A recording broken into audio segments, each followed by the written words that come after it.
In this episode, we're talking IAAPA Expo 2024 highlights, updates to the Oga's Cantina menu, new scene changes to Soarin, and more. Today's November 26, 2024, and this is episode 723 of the Main Street Magic Podcast. Jeremy and Rhonda are more than a little fond of Disney World, so they made this podcast to share it all with you. Reports and resorts, top 10 lists of all sorts, Main Street Magic's bringing it home for you. Hello and welcome to another episode of Main Street Magic. I'm your host, Jeremy Stein, and as always, I'm joined by my lovely wife, Rhonda. Hey guys! Make sure you check us out on the web at mainstmagic.com, as well as follow us on Facebook, Twitter, and Instagram at mainstmagic, and on TikTok at MSM Podcast. If you want to be part of the community and join the conversation, in addition to live streams from the parks and our weekly live show, head to Facebook and search for the Main Street Magic community and ask to join. And don't forget to hit the subscribe button so you can get brand new episodes every Tuesday and Friday. Planning a trip to Disneyland or Walt Disney World can be overwhelming and at times just downright frustrating. But don't worry, because Mouse Dining removes the frustration of booking Disney dining reservations, alerting you when they spot availability for your desired restaurant, date, meal, and time. Visit msmfriends.com to use this free service.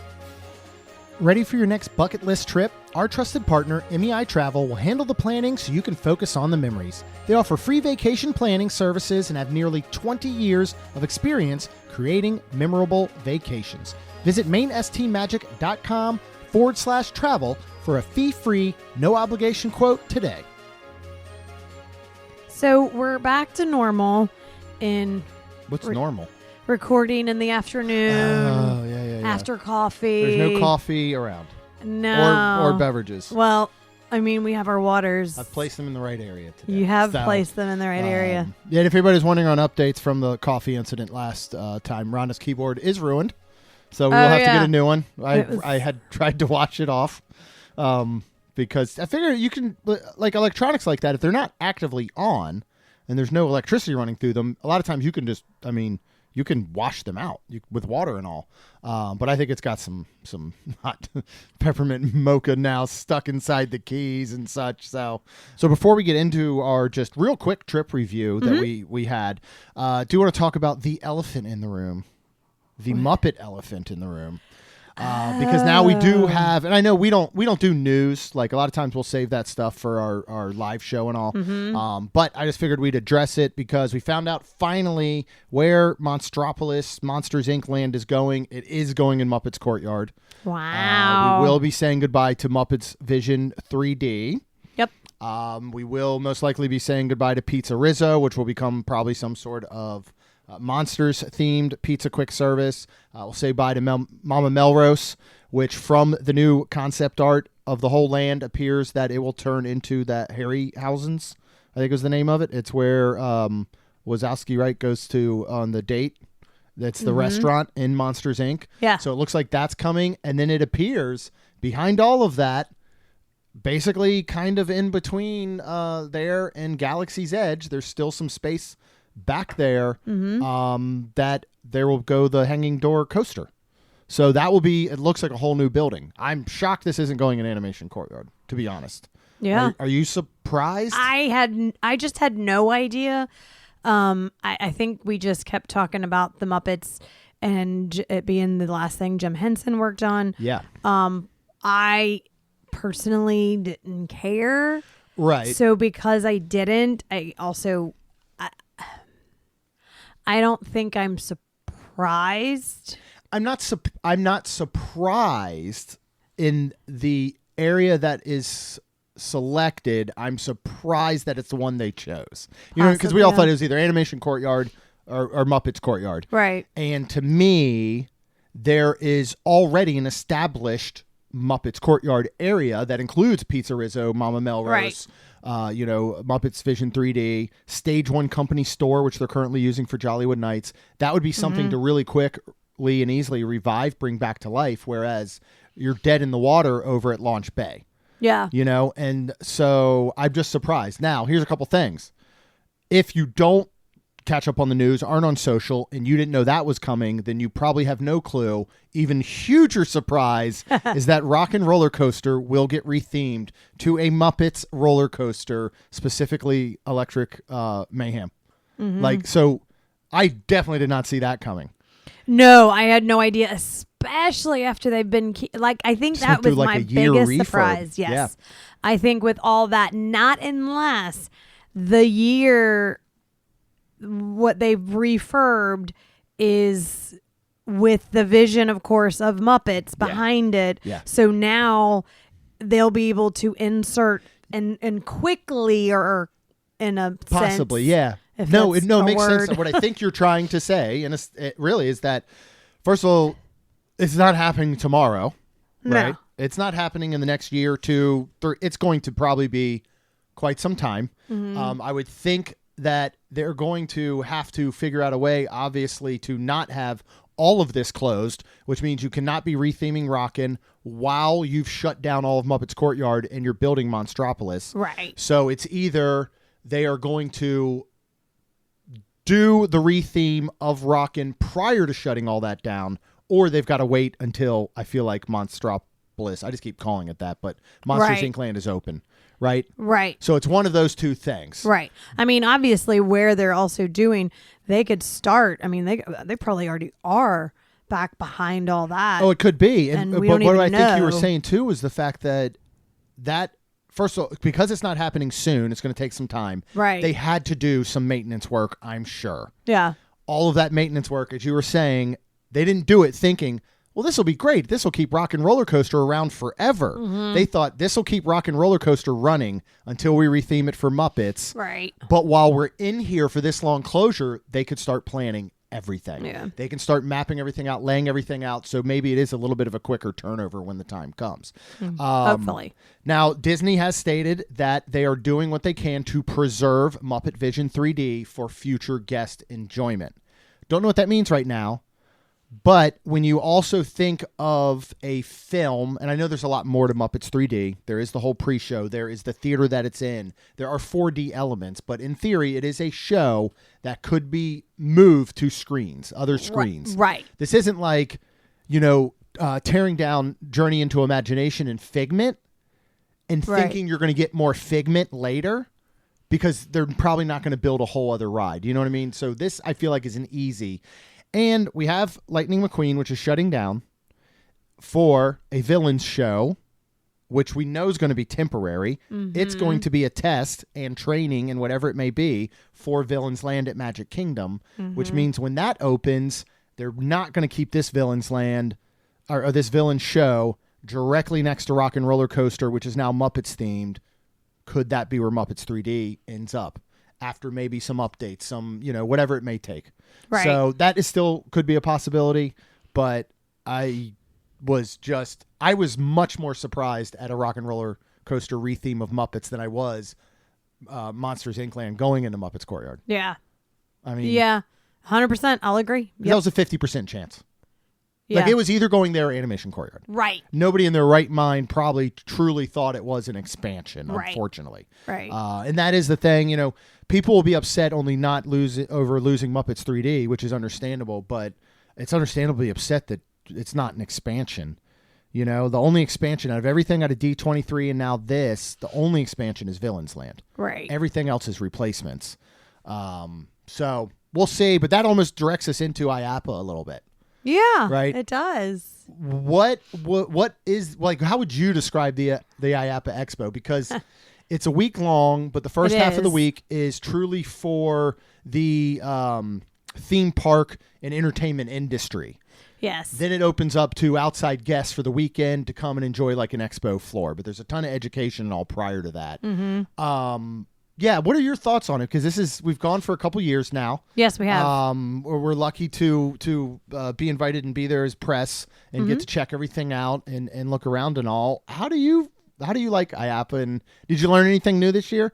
Well, I did, and it was super cool because we had Logan, which is from Sally Dark Ride, and I think it was really cool because first of all, he told me there was 9 miles of vendors. Yeah. And I'm like, what? 9 miles. Like, I'm like, I walk 3 miles. I walk 6 miles, 9 miles. And he said, if you go up and down every single, and I'm like, oh my goodness. And that's just crazy. But it's 9 miles of what you would see, in my opinion, in a theme park. Yeah. Or some type of amusement park situation. And when I say amusement park, even down to your trampoline parks. Mm-hmm. But just a fun. Yeah, fun. Yeah, I mean, this is fun. this is really built for the exhibitors. I mean, that's what it's truly built for. It is really built for them to announce new offerings for all these different companies, and you have the most major theme park companies and ride manufacturers in the world, and you have that all the way down to the companies like Ron is saying that sell the branded socks for trampoline parks. So the real goal of this is for all of them to work with each other. You know, and there's deals being struck up, and there's education components. So people that are running parks and organizations and doing these things, like, there's such an education. So that's what the real goal of like the IAAPA Expo is. But then it's so cool that they open the expo floor to outside guests for the weekend, that you can buy tickets to that, because while it's not built for those guests, it is so enjoyable by them, because you are getting to see up close and personal, you know, the way some of these companies design rides, you know, like, I love always visiting Sally Dark Ride's booth. They've got, you know, their Sesame Street ride that they have. They've got like an entire model for it with a bird's eye view. We're showcasing something this year that's super cool. That is basically, it's like an adjustable system. So I kept thinking of it as Mickey and Minnie's Runaway Railway. When you come through the, you go into the water, you go down the waterfall, and it takes you into that room. Yeah, this is designed where, with projection mapping and all those things, you can change the entire scene. Like, because in reality, at any time, Disney could change a large portion of Runaway Railway to be completely different themed. Correct. You know? Especially when you look at that room that takes you into the waterfall area. Yes. That could be rethemed to anything, because there's not a lot of physical set pieces. Right. And so that you get to see just these concepts and everything. And then there's all the stuff, like there's food vendors, right? So like Dippin' Dots. Yeah. Cotton candy. All giving out samples, right? Little mini donuts that you see at Typhoon Lagoon and Blizzard Beach. It's just super cool to me, like that kind of thing. And then like literally there's gondolas. Like I was like, I mean, for lack of a better term, it looks almost just like ours over in Disney. I know. It's a little nicer, and I feel like cause it looks like almost your separate seats. You know what I'm trying to say? Like, but yeah, I mean, down to, I'm like, oh look, that's Soarin. Like, some of the you can see models for ride systems and other companies that are doing it. It's a theme park fan's dream, because it's so up close and personal and behind the scenes to see this type of stuff. Down to the fact that there are rides and bounce houses and games and stuff that you can enjoy while you're there as well. Yes. And for someone like me, I just love that behind the scenes. Like, we went past the one, there's a laser tag exhibitor, and Logan was telling us the same company, they have one up in Jacksonville. I thought of it very much. It's VR like laser tag combined, basically, but it's in a big open area. And he was just saying how they can change the scenes to anything they want you to experience, but stay within the confines of this open area, which isn't giant. Right. And you just think of all the things that they can do in the future about, like, you know, putting different things into smaller spaces like that. Yeah. At one point I saw something, like, I think it might've been that. And I was reading, and it said, like, you know, 120 to 180 feet of square foot. And that's all you need. And it's just crazy that I was like, wow, that's kind of neat. It's cool. It's a lot of fun. It was just really cool. Because of the coffee incident and recording. Yeah. We didn't get down there as soon as we wanted. But it was still fun to, like, go and see, like we always do. Yeah, I recommend going. It's fun for families. It's fun for kids. Like, check it out. And look at going next year. I mean, we'll be back next year checking everything out on the showroom floor and all. So it's very, very fun. So after that, this was a short trip. So I guess to give a little overview of why we were going down in the first place for this, because we had just come back from our Jollywood Nights weekend. We're heading back here in a week for Josh Gad and right after Thanksgiving weekend and all. And we were going down specifically for the IAAPA Expo. And so we were like, all right, well, we're going to drive down. It's 2 hours down. It's 2 hours back. Do we want to do a round trip? Do we want to look at just, staying the night? Is there some other stuff we need to get done? So in talking with our wonderful friends, Jess and Landon, who own Vacation Grocery Delivery, she was like, well, just why don't we go out to dinner or something that night and you guys just come stay with us? We got a guest room. I was like, that sounds great. Let's do that. Yeah. Well, it turns out this same week, it was announced that there are new items at Oga's Cantina in Hollywood Studios. So we thought, okay, let's work that in. And then there were these updates to Soarin. So we thought, let's work that in. So we made it about a 24-hour trip. Yep. And after IAAPA, headed directly over to Oga's Cantina. Let's talk about the new items over there. Yeah.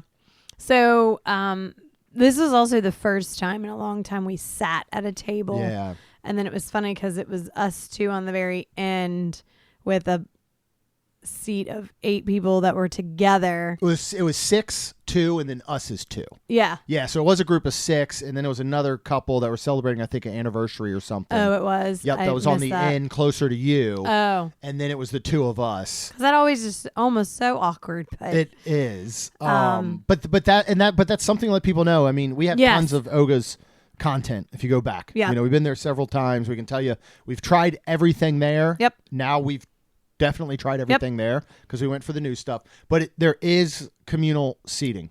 You're almost guaranteed, unless they put you at the bar, which is still bar area, so you're going to have people on either side.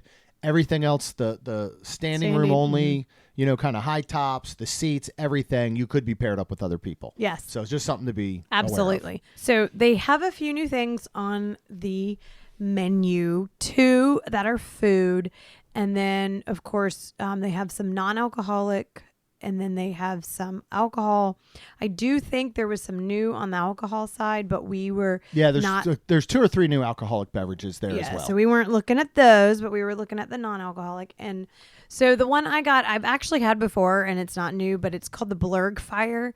So this is Minute Maid premium lemonade, pomegranate juice, and a habanero lime for $7.75. I like it. It's good. It's a little spicy. I really enjoy it. What did you think, babe? I don't care for it because it's so heavy on the pomegranate.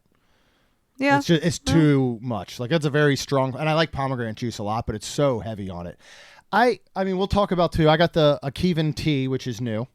Okay. That's a new non-alcoholic one they have. This is lavender lemon juice, Gold Peak unsweetened tea, garnished with a lavender sprig for $7.75. And don't they have like pretty much a similar alcoholic version of this one? Yeah, okay. I think they do as part of that new menu. Yeah. Again, like, it's fine. It's not. This wasn't mixed up enough. So like the top tasted like kind of like watered down tea. Then as you got to the middle, it tasted like that watered down tea with lemon juice. Then as you got to the bottom, it tasted like just lemon juice and lavender. But if that had all been mixed up, and the thing is topped all the way with ice, with like almost crushed ice. Yeah. So those are even hard to stir. Like I didn't have a straw. All I had was a lavender sprig, which is not the most structurally strong and sound item, right? You tried to stir it and it immediately broke. So I couldn't stir it. So I think we should have asked for a straw, maybe. I would do that next time. I think they give them out, don't they? Yeah, I would ask for a straw next time so I could stir it up, and I probably would have done the same with yours. They need to get more inventive with their non-alcoholic beverages. Everything is lemonade based.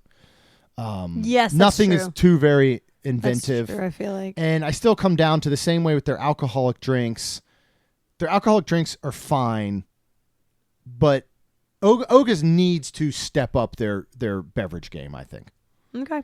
They and I understand how busy it is, and they're putting limits. First of all, right now, getting a reservation for Oga's on that day was the easiest it's been in the 5 years that it's been open for me.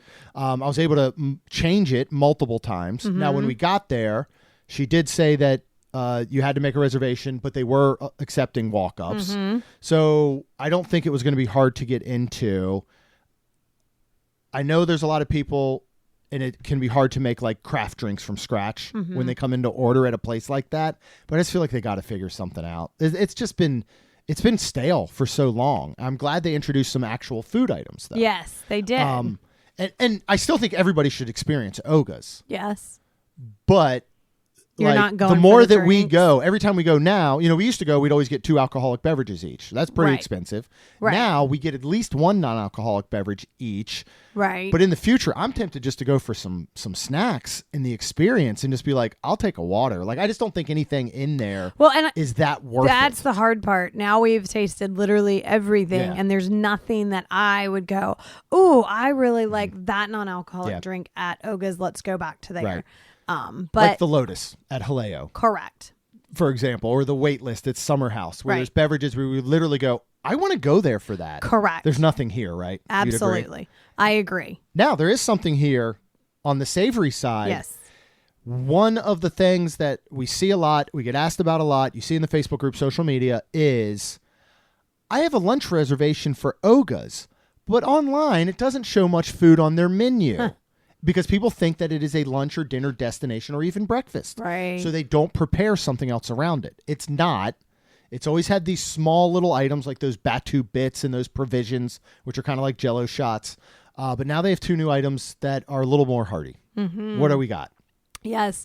So we have a thruster roasted bantha flatbread. This is non-flatbread topped with spiced chorizo beef and a 4-cheese blend for $17. Now, what I read, it doesn't really talk about the red like sauce, I guess, on top. Yeah. But this thing was fantastic.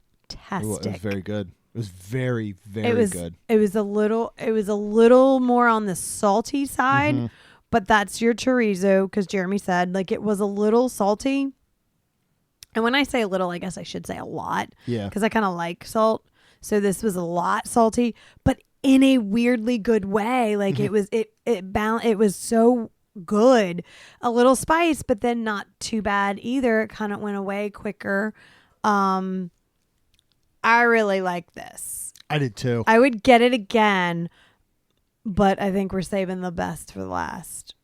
I don't think so. I think this was the best out of the 2 new items for me personally. Okay. I loved it. It's not huge. If you have ever seen the Stone Fire Naan, it's the size of one of those, like their larger size. So it's not huge. They cut them in little triangles. Yeah, they do cut it for you. What? There are 5 pieces. 5 pieces. So the 5 pieces I let you have 3. are roughly an inch wide at the biggest point. Yep. And maybe 4 inches long. So again, it's not a ton of food for $17, but you are paying for the experience at Oga. Same way that the drinks are not worth $18. Correct. But you get them for the experience. Now, this is I think this is much more worth the money. Yeah. Than the drinks are worth the money. Like if you took experience out of it, this is still worth it. Even if it's a little high price, it's worth it. Right. You take the experience out of their drinks, and it just tastes like you got a quick service something to go. You know what I mean? I don't know what the red sauce that was on it is, but it's outstanding. Yeah. I really enjoyed this, and it's much, much needed here, especially for the people that are here drinking alcohol or that don't realize there isn't food here, and they don't find out until they sit down. Right. At least they can get a more hearty snack. Yeah. Now, apparently your favorite is the other new item, which I also loved. If I just had to rank them, I think I'd put the flatbread first. But I might change my mind after we're done talking about this, honestly. All right. Well, the other new thing is an Umbaran cheese roll. Sure. Okay. This is spice-dusted pretzel bun stuffed with herb cheese and a dipping sauce for $12. Now, this pretzel bun was just amazing, soft, fantastic. The herb cheese is basically, to me, like a pimento cheese. And it's all cut in 4 slices. So Jeremy and I each got 2. And yeah, it just kind of comes off, and it's so good. I love the pimento cheese with the pretzel bun, and there's no dipping cheese more. There's plenty of it, like on each slice, which was incredible. I was very impressed with. Yes. The dipping sauce is basically like a sweet honey mustard. So that's on the side. Thank God, because Jeremy would have been very upset if it would have been all over it. Oh yeah, it would. But when you dipped it, because the pretzel bun had the spice and the herb cheese kind of seemed a little spicy, it was like a sweet and spicy when you dipped it, and I absolutely loved this dish. I did too. Yeah. It was so good. You didn't dip it in the... I did not dip it, but I didn't think it needed it. Like, I wasn't even there going, this needs a dipping sauce that I like. Mm-hmm. I don't think it probably could have gotten away without one. Like, would you, if there was not a dipping sauce with it, would have you been thinking the whole time, this could really use a dipping sauce? No, but I like, again, the pretzel, honey mustard. You do like the balance, yeah. And then because it was sweet. Yeah. That was a really neat balance. Yeah. Yeah. So I thought it was great. It does have some spice to it. Mm-hmm. And I'm glad to see it. Like this and the chorizo. You know, we've talked about a couple things recently that we're like, Disney is starting, I feel like, to toy a little bit more with the spice in some things. Now, this is saying spice dusted pretzel bun, but that spice dust was heavily on the cheese that was in the center. Mm-hmm. I don't know if some is mixed within the cheese, so I'm not sure if the cheese is spicy as well or if it's just the dust. And I say that in case somebody wants to inquire when they sit down, if they're not somebody that wants spice. You might be able to say, is the spice just in this dust? And if so, can I get it without it? Or is it in the cheese as well?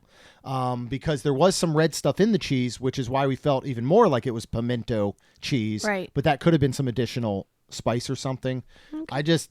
I loved it. I mean, honestly, if they just sold these pretzel buns only throughout the parks with the plastic cheese sauce, like I would get them as opposed to your Mickey pretzels. You know what I mean? Yeah. But the pretzel flavor in itself is that Bavarian style, not the like super pretzel Mickey style pretzel. Right. It's like the Bavarian Baseline Tap House Germany, just in bun form. So good. Oh my gosh, I loved it. So good. We did go get a dessert. We did. We were heading out of Galaxy's Edge into Toy Story Land, and Jeremy reminded us that there was a hot chocolate lunchbox tart, and I was like, oh, there's hardly anybody in line. Let's go ahead and get in line. Yeah, we didn't even do mobile order. We went and paid cash. Yep. Like, there was nobody. Yep. There was only 2 people in front of us. Uh-huh. So, and that went very quickly. We got the hot chocolate lunchbox tart, which was $4.99. This is a chocolate fudge filling, hot chocolate marshmallow fondant, and mini marshmallows. So there's only like 2 marshmallows on top stuck to that hot chocolate marshmallow fondant.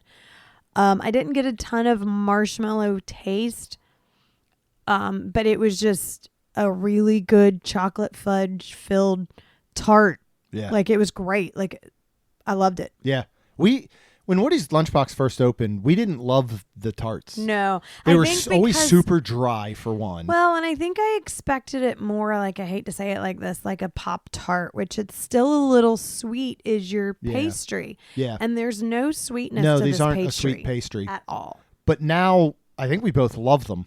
Mm-hmm. Between the specialty Halloween one we had, now this one. Yes. Now, I said this one was delicious, and I love it. To go for more of the marshmallow, I wish it either had a marshmallow filling, because it had a chocolate fondant icing, or you kept the chocolate filling and you did like a marshmallow flavored fondant icing just to get more of the marshmallow flavor. Because then it would have almost tasted like a s'more as well. Because you'd have the pastry would be like your graham cracker. You'd have the chocolate and the marshmallow. But even as a hot chocolate, I think just more marshmallow flavor would have made it better. Yeah. Or done like they do sometimes in Pop-Tarts, where it's like the layered inside. Yes. You know, it's stuffed inside. So you have chocolate, marshmallow, chocolate. Like that would have been good. But that would have been cool. I mean, I love these. And I'll be honest, for $4.99, I think it's a really good price and a really good value by Disney snack standards. Yeah. And every single time you and I split one of these, and we're satisfied enough with it. I think we could easily both eat a whole one, but I think splitting one too. I like you splitting get to try them. it. It's delicious. I love them. I can't wait to see what they come up with next because like we haven't had the standard ones like the raspberry ones that are on the menu in forever. So I want to see what comes up with coming into the new year and all. But I just want to go back and get that one now that maybe they updated the. I don't know, but I love them. I think they're great. Also, I had to pick up, so they have a new Sully popcorn bucket, and he's carrying Mike Wazowski. He's not in the room. I'm looking at the old. I have the old Sully popcorn bucket from years and years ago. That thing's old. Bucket, I know it's just a bucket. This one he is holding Christmas. Mike Wazowski in like a Santa's bag with presents, and Mike Wazowski peeking out of it. Sully's got a Santa. It's awesome. I love it. What are they now? $27.95 for that sucker.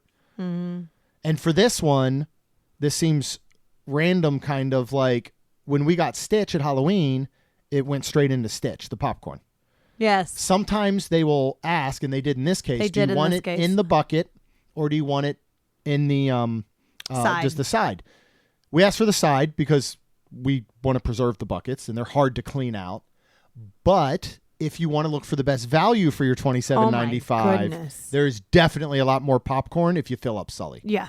So, and of course you can go back and get those refills. I think they do it either way as well. But if you're filling Sully, you're going to get the most popcorn for your I think you $1, should carry that around and get some pop.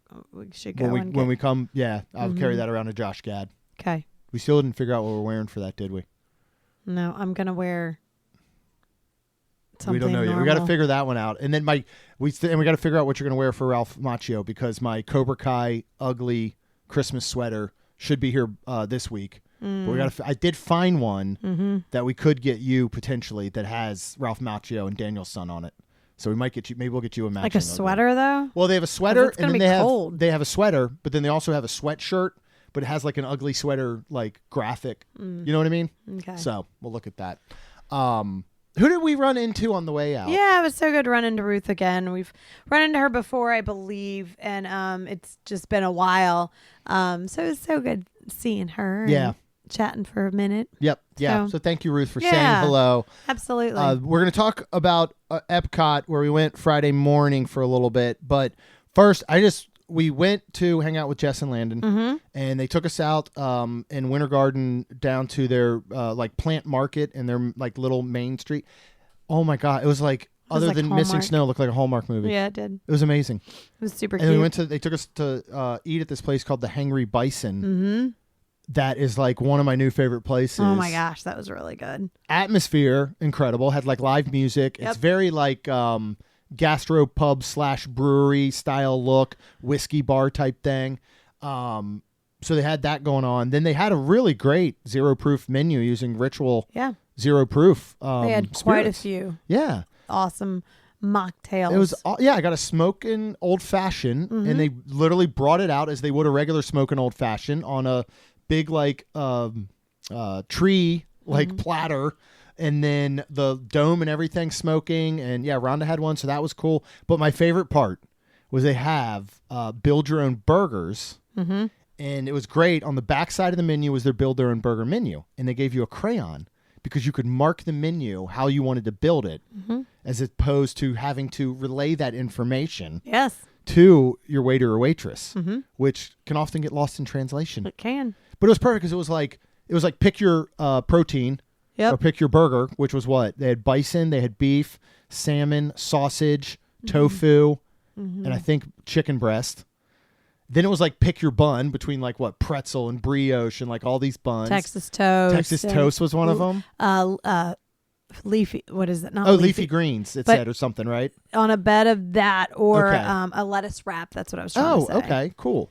Yeah, and then it was like, pick your cheeses. They had all these different sauces. They had all the different toppings. And it was just cool because you marked it down and handed it to them like you do at a sushi restaurant. Yep. And then they just go off and you get back your burger. And it was, I got bison. Yep. You and Landon got that. Oh. Jessica got salmon. I didn't taste it, but it was a salmon burger. And then I got the spicy Italian sausage. Yeah. Oh, my gosh. It was fantastic. Oh, it reminded me of Stripling's, that sausage. It was very clean. Yeah. Yeah, it is. It's one of those. It wasn't greasy. It was really good. I don't know how they do that because they get the flavor of a greasy sausage without having any sort of grease whatsoever. Yep. And that's how I feel like bison is. If you've not had bison, I still think, one of the best burgers on property is the bison burger at Geyser Point. But bison, if you've never had it, it tastes almost exactly like beef, but you don't get that greasy kind of heavy after feeling. So this place was amazing. Like, I will want to go back here, like, to go eat and try. And I thought it was great. I would too. So the next morning, we went after we watched The House Elf that night, which was funny as well. Well, I'll just tell that real quick because it's so random. And I like random stuff. We were hanging out with Jess and Landon, and he put on, like, Roku has like a fireplace channel. Yeah. So Landon puts that on, and we're just talking and stuff because we just always love sharing stories with them and hearing about their time with Disney and stuff. And so it's got the fireplace going, which, first of all, ads would pop up. So which was super would weird. Scare the living what out of you. Yeah. Because you weren't expecting. Yeah. Then it just stops and a movie comes on, and it's called The House Elf. It was clearly made in Russia in what looks like Moscow with Russian actors and actresses, and was all done in Russian. It is overdubbed in Spanish, and they are not providing their own closed captioning. No. So we got into it a little bit, and Jessica was like, I got to know what's happening. And she went to put on closed captioning, and Landon was like, no, don't. It's like, this is so intriguing. So we were sitting here watching it. It was so funny.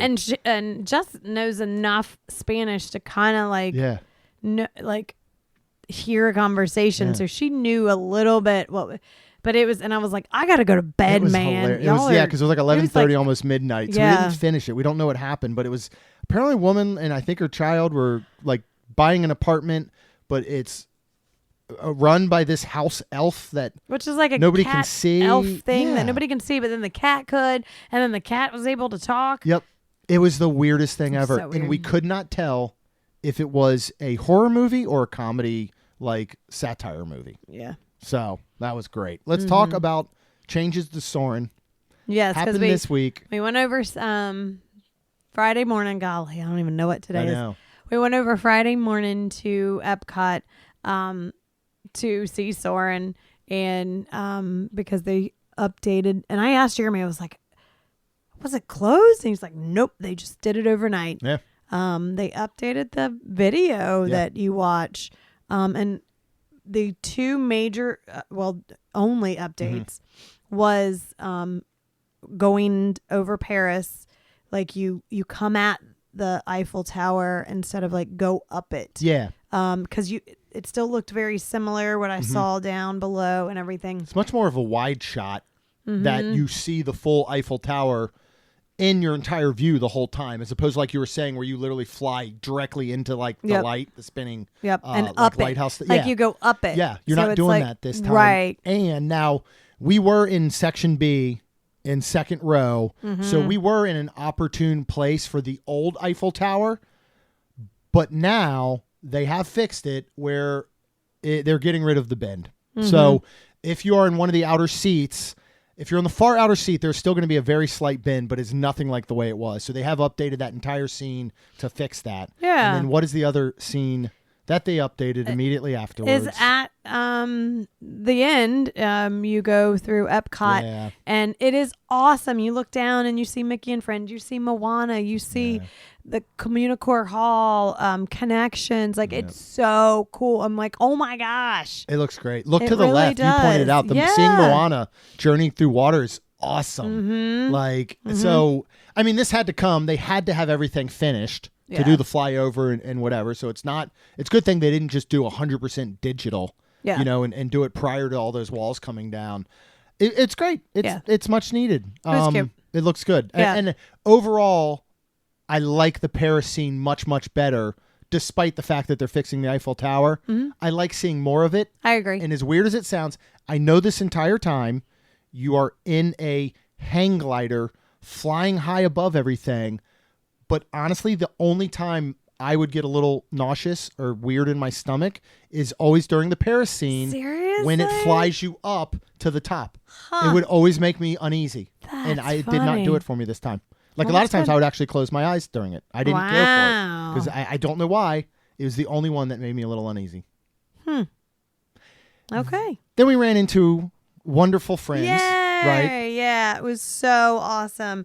Because we were just talking, our good friend Liv and her daughter went on the Wish, the 4-night Wish, and then they were ending in Disney, and they were getting there Friday, and then, going to go home Monday. And I even said something, and Jeremy's like, no, we're just going to miss her. And because, you have to get off a boat, you have to take, and it's still 2 hours to Disney. Yeah.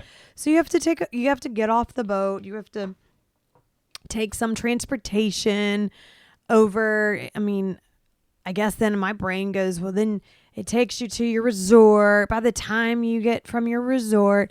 So we were talking about it. I was like, oh, that's sad. So we were headed over to Rose and Crown. And right as we were headed to Rose and Crown, Liv and Riley were headed from the International Gateway towards us, and we literally just ran into them. It was so great. So we got to hang out with them. Yeah. We decided, because we were just going to go home Friday morning and right from Winter Garden. We weren't even going to go to a park until the Soarin updates. So I was like, Rhonda, as long as we're here, we never had the Canadian filet and soup.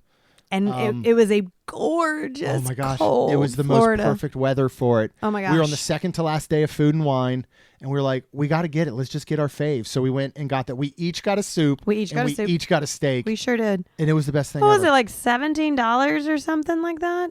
Each of us, yes. It was 31. It was 31 total. Oh, so 31 total. Yeah, so I think it ended up being $15.50 each, which is not bad. But for not that. bad. Yeah. So $30-something for that. I mean, I was full after that. You wanted to go to the noodle exchange, and I did. And you did. First of all, the soup is always amazing. It's so the good. breadstick's always amazing. Yep. The steak is possibly the best it's ever been. Yeah. It was great. Perfect, like fork tender. A lot of mushrooms. But You it's gave on me the all side. of them, Yep. and I was little so ice happy. cream scoop of creamy mashed potatoes.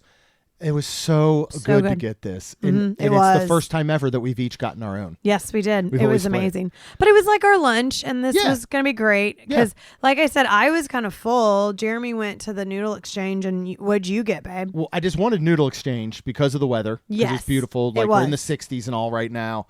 I went ahead with the ramen with shaved beef, shiitake mushrooms, pickled carrots, and daikon radish. It's got shaved spicy peppers, which are actually just jalapenos. They're not like anything special. It's literally canned jalapenos or jarred jalapenos, and a soy egg and a citrus sesame broth. This is only $6. It is actually dining plan snack eligible. I think this is a lunch. It is a heavy portion. It's got a ton of noodles in it.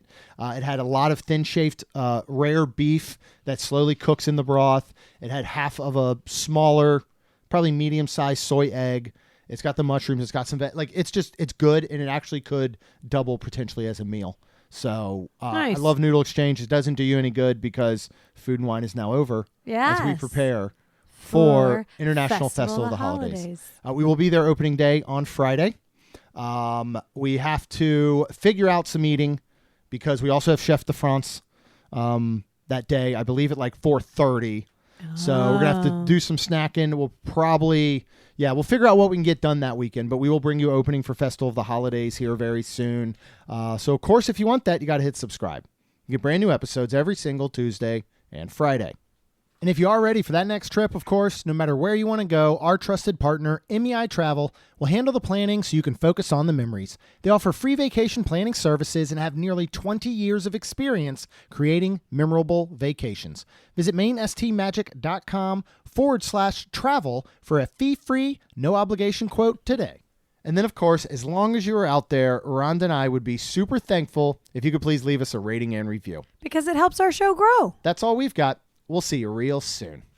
Jeremy and Rhonda are more than a little fond of Disney World, so they made this podcast to share it all with you.